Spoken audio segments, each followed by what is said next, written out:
你有沒有曾經很努力做一件事，結果最後發現白忙一場？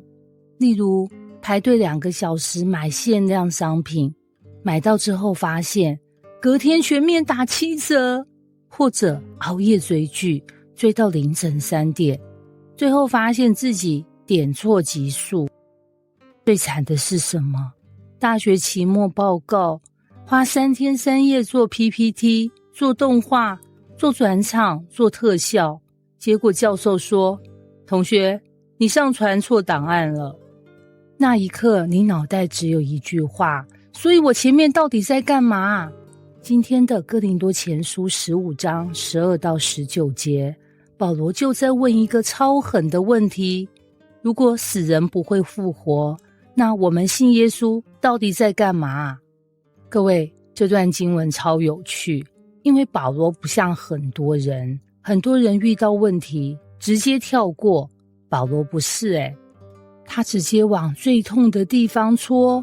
他說，有人說沒有復活，好，那我們來推理一下。保羅此刻很像律師，也很像偵探，甚至有點像數學老師啊。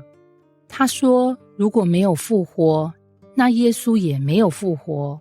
如果耶穌沒有復活，那我們傳福音就是假的。然後呢，如果傳福音是假的，那你們信的也是假的。然後呢，如果耶稣沒有復活，我們還在罪裡。然後呢，已經死去的信徒也沒希望。然後呢，保羅最後補上一刀，如果我們只在今生有指望，那我們比所有人更可憐。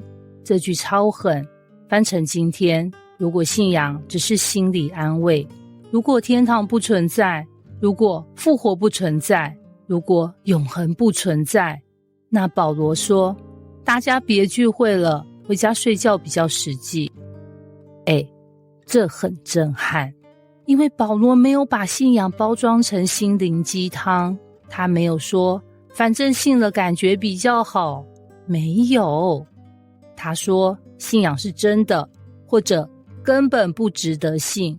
然後呢，這跟我們有什麼關係啊？超有關係。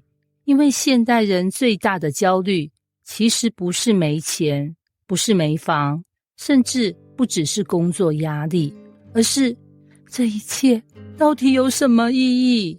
每天起床、通勤、上班、加班、回家、滑手機、睡覺，明天重來，1年後重來，5年後重來，10年後重來。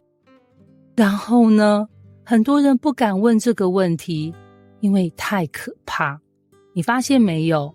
人生最恐怖的不是辛苦，而是辛苦卻不知道為什麼。